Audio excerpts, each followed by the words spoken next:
Salamat po sa inyong pagsubaybay sa ating programang Patnubay sa Kalusugan. Ugaliin nyo pong i-click po yung follow, tapos like, tapos share para lumaganap ang ating programang Patnubay sa Kalusugan. Ganon din po sa aking YouTube channel. Suportahan nyo po ako sa aking YouTube. Ang pangalan ko po sa YouTube ay Rose Alfonso. I-click nyo yung subscribe para ma-notify kayo sa aking mga bagong video. Ako po ay si Ma'am Rose na inyong lingkod. Ako po isang health educator. Nagbibigay kaalamang pangkalusugan para maagapan natin ang mga simpleng karamdaman. Tandaan niyo po, may iba't ibang lunas sa bawat sakit ng tao. Kaya pinakamainam, ano man ang nararamdaman natin, ugaliin po nating magpa-check up, magpa-consult sa doktor para malaman kung ano yung sakit natin para hindi tayo magkaroon ng komplikasyon. Nais ko pong bigyan ng daan, ito pong nag-message sa akin. Ako po ay inuubo, 3 buwan na po ang tiyan ko. Tapos naubo ako, nahihirapan po akong huminga at di po ako pinatutulog ng ubo ko sa gabi. Nakainom na po ako ng antibiotic pero wala din pong nangyari at sumasakit ang likod ko, balikat ko. Maladali rin po ako mapagod kaya palagi po ako nakahiga at nakatutok sa electric fan para makalanghap ng hangin. Ano po bang magandang remedy na pwedeng gawin dito? Napanood ko po yung topic niyo about lung cancer remedy. Naisip ko baka meron na po ako niyan kasi tagal na po ng ubo ko, buntis pa po ako ng 15 weeks na, no? Ibig sabihin, mga 3 months na yung tiyan niya. Ano ba ang magandang gamot sa mga buntis? Pwede bang over-the-counter drugs? Una, kailangan ka mag-ingat tulad ng pag-inom ng gamot para sa ubo sa buntis. Kahit na po yung mga mucolytic na gamot, yung pampalusaw ng plema, ay hindi pa rin ligtas sa buntis. Kailangan magpakonsulta sa doktor at mabigyan ka ng reseta. Ang doktora mo na OB, mga gynecology, sabi nga, sila ang mga may karapatan na magbigay sa iyo ng anong gamot para walang komplikasyon sa baby mo. Kaya iwasan din ng self-medication pagka ikaw ay buntis. Hintayin mo na alamin ng doktor ang resulta ng physical examination niya para malaman kung ano ang sakit, anong gamot, kung anong klase ang gagamutin niya. Hanggat maaari, maganda sana maiwasan mong uminom ng gamot habang ikay buntis. Kaya pabayaan mo yung OB-GYN mo yun ang doktor para sa iyo na siya talaga ang magbibigay sa iyo ng ligtas na gamot dahil ikaw ay buntis. Pero yung mga paracetamol ay ligtas yan sa mga buntis para sa gamot sa ubo, sipon. Try mo yung lagundi, no? Yung lagundi tablet o kaya natural na dahon ng lagundi. Yung mga matatanda nating mga magulang, alam nila kung paano iinumin yung lagundi. Magtanong-tanong ka sa mga nakakaalam dyan sa katabi mo. Wala pong side effect sa buntis. Pag uminom ka meron naman po nabibiling lagundi tablet or capsule sa butika, no? Pwede kang uminom yan. Karamihan ng ubot sipon, lumilipas din yan kahit hindi mo gamutin. Kung ikaw ay nakakasagabal ito, hindi ka nga makatulog, nahirapan ka, nagpatingin ka na sa doktor, tapos hindi naman angkop yung nireseta sa iyo. Ngayon, yung vitamin C, pwede yan sa buntis. Ito yung natural supplement na ito yung natural yung immune booster. Ang vitamin C supplement nakakapagpalakas ng immunity mo at ito po ay nakakatulong para mag-produce ka ng white blood cells, tinatag natin lymphocytes, protection panlaban sa infeksyon, para lumakas ang depensa mo, panlaban sa sipon at ubo, at naiwasan din ang panganib sa cancer, naiwasan din yung mga sakit sa mata tulad ng katarata at glaucoma, naiwasan ng mga malalang karamdaman ng vitamin C, merong powerful antioxidant, pampalakas ng iyong natural defense, at ito ay tumutulong din po para gumaling ka kagad Tsaka dahil anemic, pag buntis ka, baka maging anemic ka, nagpiprevent ito ng iron deficiency kasi ang iron, important nutrients para makagawa ka ng red blood cells at mag-transport ng oxygen sa buong katawan. Ang vitamin C ay tumutulong sa absorption ng iron from the diet. Ang vitamin C tumutulong para yung vitamin C tapos yung iron, tumutulong ito para makaproduce ka ng red blood cells. Mabibili ito sa Lagman Building, kanto to ng Blumentritt at Rizal Avenue. Nasa baba po tayo ng Blumentritt LRT Station. Sa ibaba ng Lagman Building, nandun yung 7-Eleven at may security guard doon. Pwede kayong lumapit sa kanya para makabili kayo nitong ating food supplement. Kung malayo kayo sa Lagman Building sa may Blumentritt, pwede nyo akong i-chat sa aking Facebook page, Patnubay sa Kalusugan, para i-door to door ito sa inyong tahanan. Sabihin nyo yung pangalan, address at telephone number nyo at saka kung ano yung mga product na gustong pa-deliver sa inyong tahanan.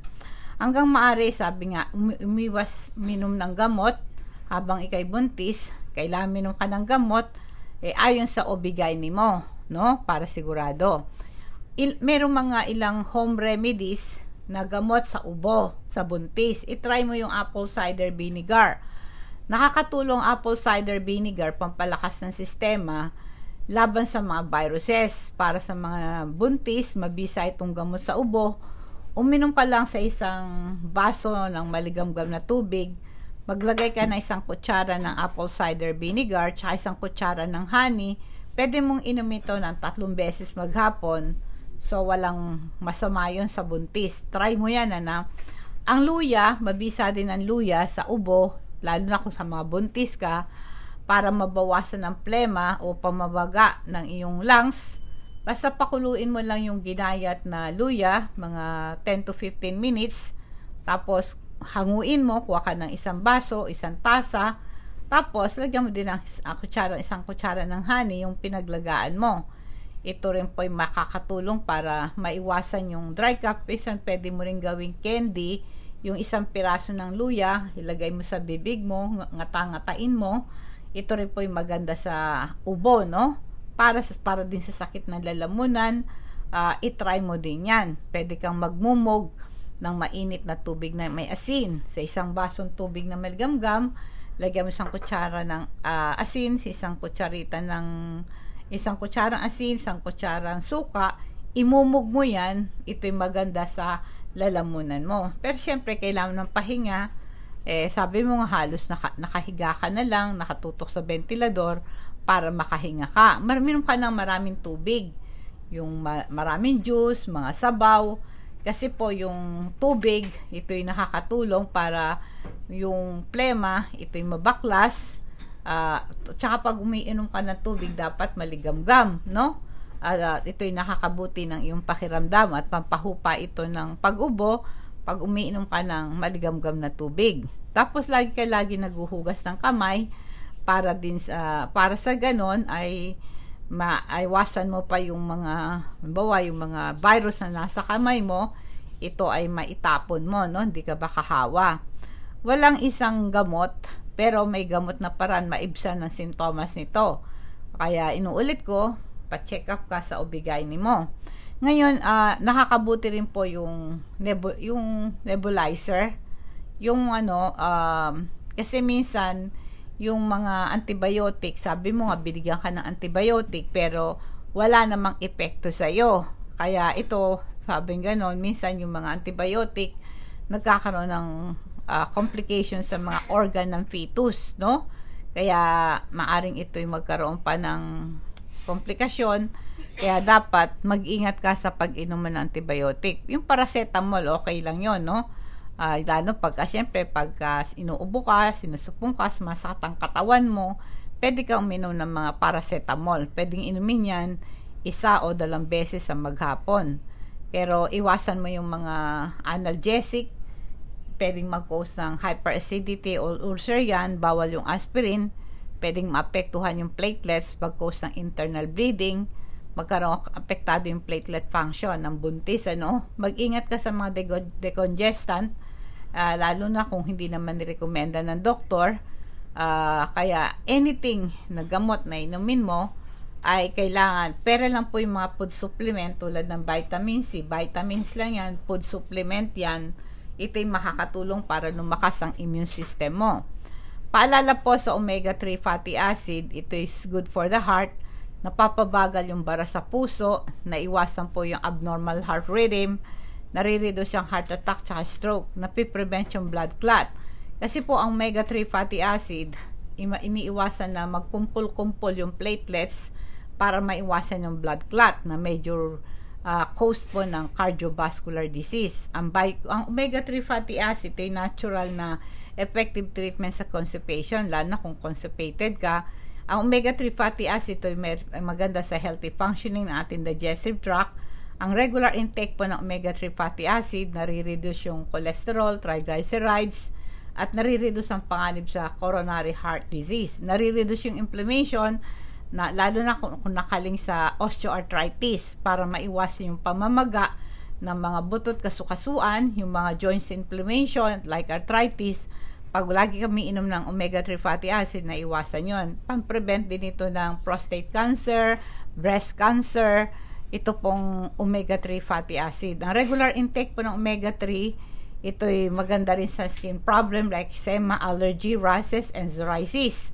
Ito'y panlaban din ito ng mental disorder, depression and anxiety, ang omega-3 fatty acid.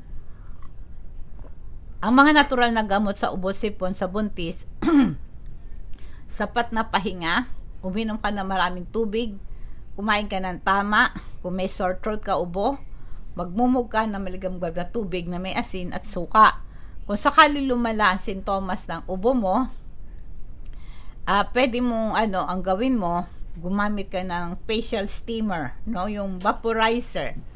Yan, ang gawin mo lang, sa isang, kumuha ng maliit na kaldero, lagyan mo ng isang baso ng tubig, tapos pag lagyan mo siya ng isang kutsarita ng yung yung sunshera oil, hayaan mo yung kumulo, wag masyadong malakas yung apoy, mahinang apoy lang, para hindi ka mapaso.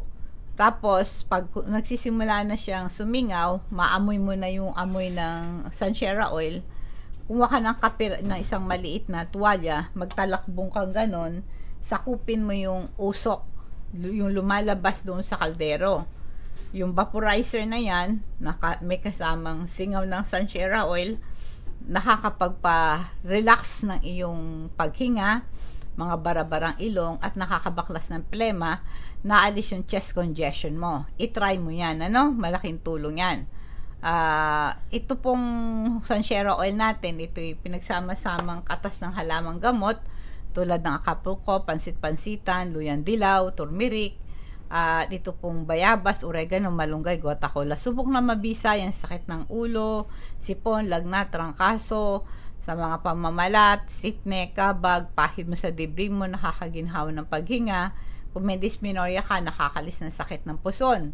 Sa rheuma, arthritis at pulikat, sa mga varicose vein, magandang haplas mo yan. Pang-prevent ng patay na kuko, papatay naman yung kuto at lisa mo, kung imamassage mo sa gabi, tapos sa ukamaga, doon ka mag-shampoo. Maganda rin po ito sa mga di ka kakagatin ng lamok pag pinahid mo to sa balat mo, itong ating sunshera oil, no?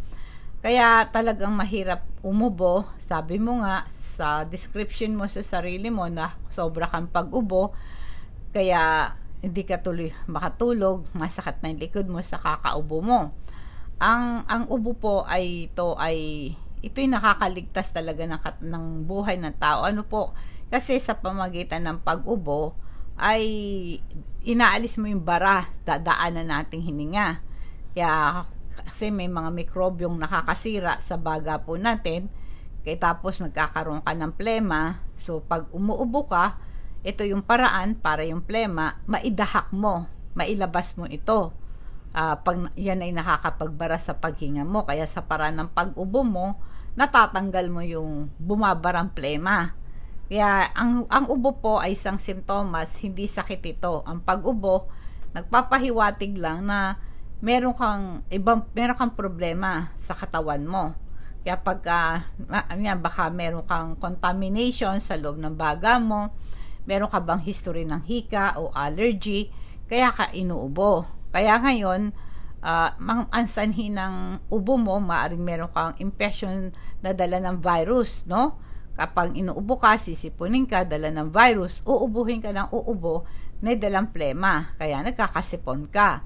Kaya minsan may infection sa baga o daanan ng hangin, ang ubong maplema, maaring meron kang bronchitis, o maaring meron ka bang tuberculosis, or meron kang sinusitis, kaya dapat may x-ray ka kung saan talaga nanggagaling yung ubo-ubo mo na yan. Kaya po pagka inuubo ka, nangyayari, ay dapat bigyan ito ng atensyon. Minsan kaya inuubo, minsan dahil sa pagbubuntis mo, dahil po sa lumalaki yung baby sa tiyan, maaring nagkakaroon ka ng acid reflux. Yung acid reflux, kung kailan gabi, doon ka susumpong inang ubo. Kasi yung acid mo sa tiyan, dahil nadadaganan ng baby, umaakyat po yung acid papunta sa lalamunan mo, kaya ubo ka ng ubo, no? Maiwasan mo yung usok ng sigarilyo, pwedeng mag-cause din ng pag-ubo mo yan. Yan ang kaya nuulit ko, pagka meron kang, maaring may allergy ka, may infection ka sa baga mo, o kaya nga po, maaring pag nakakalanghap ka ng alikabok, usok, o mga chemical na sa kapaligiran mo, ay maaring diyan ka na, yung bang bahay mo, merong ventilation, mahangin ba sa bahay mo, kulob na kulob ba yung bahay mo, or marami bang dumi, or hindi ba malinis yung kapaligiran mo, meron ka bang alagang aso o pusa, nalalanghap mo yung mga balahibo niyan, nakaka-allergy po yan, no? Kaya kailangan siguraduhin mo na meron kang ventilation, meron kang sariwang hangin in and out, pumapasok sa bahay, sa loob ng bahay mo, kaya nahirapan kang huminga, tapos nagkukulang ka ng hangin. Kaya inuulit ko po, magkaroon ka ng sapat na tamang gamot para sa'yo, lalo na ubo ka ng ubo at buntis ka pa naman. Paalala po sa lecithin, ang lecithin, ito yung natural source ng choline. Important role po ito sa ating memory. Kanyang pinasisigla yung ating matamlay na kaisipan, na improve ang ating memory. Nagpo-provide sa katawan mo ng ingredients para mag-produce ng neurotransmitter na acetylcholine. Itong acetylcholine na to, ito po yung responsible sa memory storage and retrieval at effectiveness ng nerve signal maraming area ng utak. Ang lecithin, nagpo-promote ito ng better concentration and memory. Maganda to sa student and elderly. Nice nilang ma-enhance ang kanilang memory skill. Ang utak po natin ay 30% ito ay lecithin, no? Kaya kung kayo po ay nag-uubo, ano ang dapat mong gawin? I-try mo yung chest pack, no? Magpakulo ka ng tubig sa kaldero. Yun na lagi kong tinuturo sa inyo.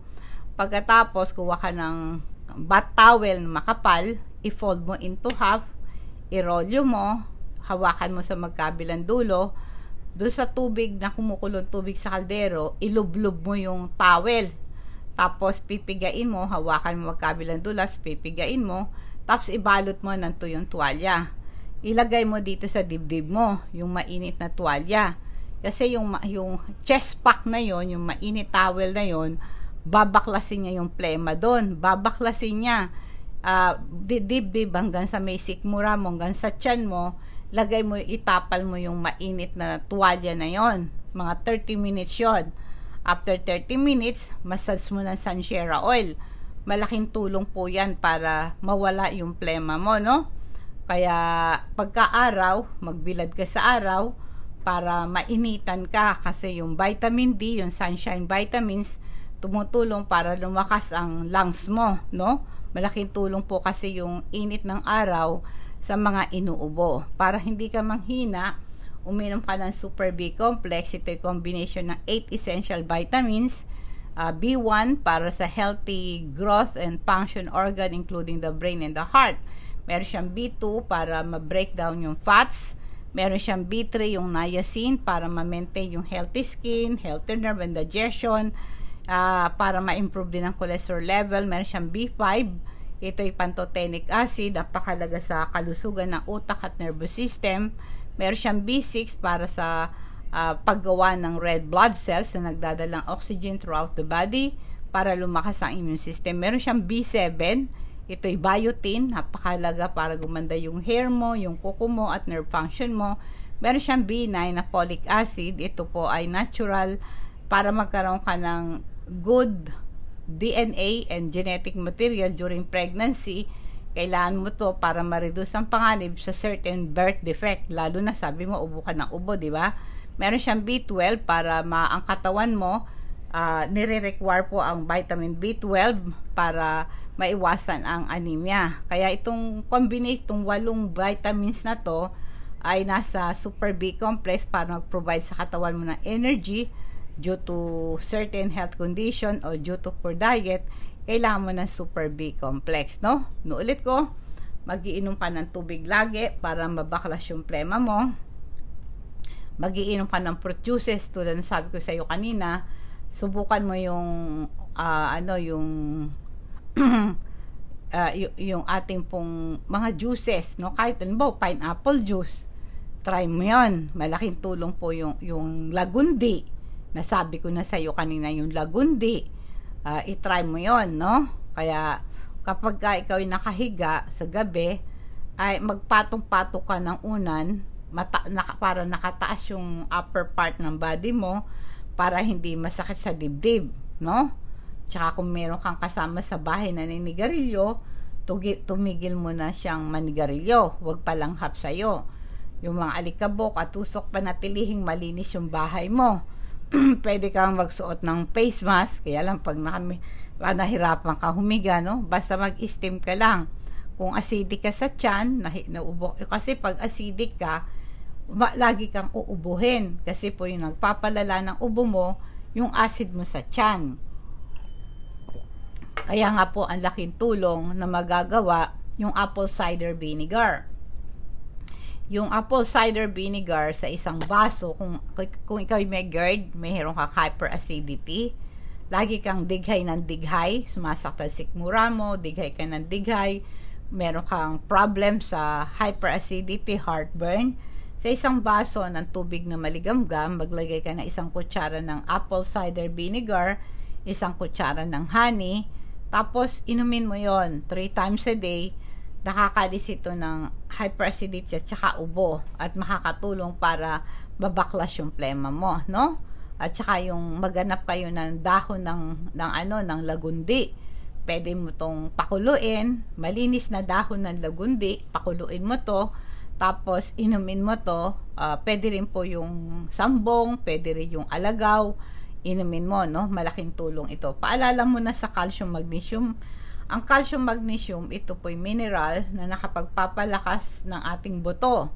Mini-maintain niya yung cardiovascular system at mag-transmit ng nerve impulses. Ang calcium, nagre-regulate ng muscle function, nagpe-prevent ng muscle cramps. Ang calcium isang susi para maiwasan ng vertigo and osteoporosis. Ito po ay sabi, ang calcium tumutulong sa pag-release ng melatonin, kinakailangan para masarap ang tulog mo. Kung kulang ka sa calcium, ang katawan mo hindi makapag-release ng melatonin. Ito po yung natural hormone, nagre-regulate ng sleep-wake cycle in the brain. Ito'y pinoproduce mismo sa bandang utak natin. Kaya ang calcium magnesium, masarap mapantulog pa, antacid pa to. Ang calcium magnesium, ito po ay treatment sa acid reflux. Ito po ay antacid, nag-neutralize ang acid sa tiyan, tumutulong makontrol ang GERD. Available po yan sa atin sa Lagman Building at pwede rin po kayong ipa-deliver ito sa inyong tahanan. Mag-chat lang kayo sa aking Facebook page. Sabihin nyo ano yung mga supplement na gusto nyong ipa-deliver sa inyong tahanan. Pwede yung ECOD, pwedeng cash on delivery, pwedeng i-GCash nyo, o kaya pwede sa bayad center, no? Pumunta kayo sa doktor sa ospital kung ikaw'y nahirapan sa paghinga, lalo na kung merong dugo kung merong dugo ang plema nyo, nagpapantal ka, at saka madalas ang pag-ubo mo, masakit na yung likod mo, kaya ikaw, yan ang nararanasan mo, pumunta ka na sa doktor, hospital ka na, para mabigyan ka ng tulong, lalo na buntis ka pa naman, meron para maka-relax ka rin, yung ating lavender oil, ito'y magandang pang-massage sa buong katawan para masarap ang tulog mo. Mayroong relaxing effect sa pagbabody massage sa buong katawan mo yung lavender oil. Mabibili to sa Lagman Building, kanto ng Blumentritt at Rizal Avenue. Nasa baba po tayo ng Blumentritt LRT Station, nasa taas ng LRT, nasa baba yun. Ang Lagman Building, ang landmark nun, may 7-Eleven sa baba at may security guard doon, si Moss. Pwede kayong bumili sa kanya. Nag-duty pa siya doon Sunday up to Friday, 8 to 4 ng hapon. O kaya pwede nyo ipa-door to door. I-chat nyo lang ako. Pwedeng i-deliver ng LBC sa inyong tahanan. Ugalin yung manood sa akin sa aking Facebook page, Patnubay sa Kalusugan.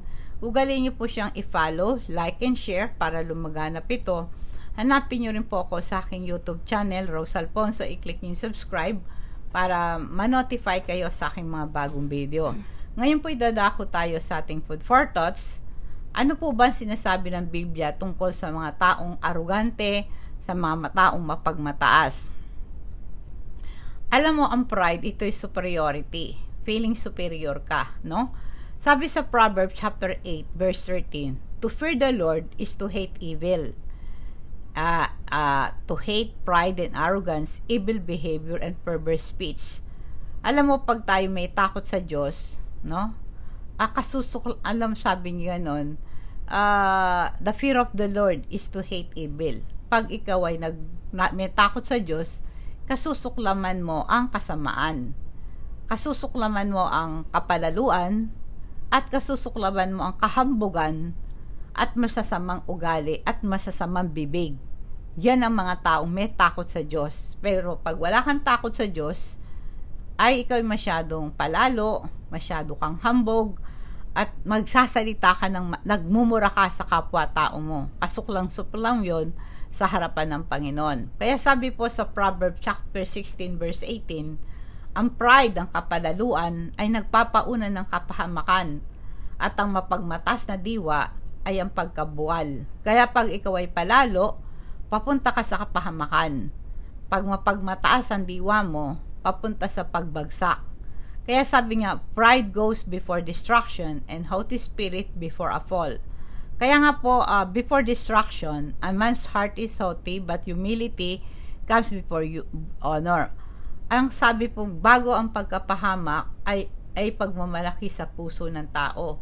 Kaya ang tao, pag mapagmalaki ang kanyang puso, napapahamak siya.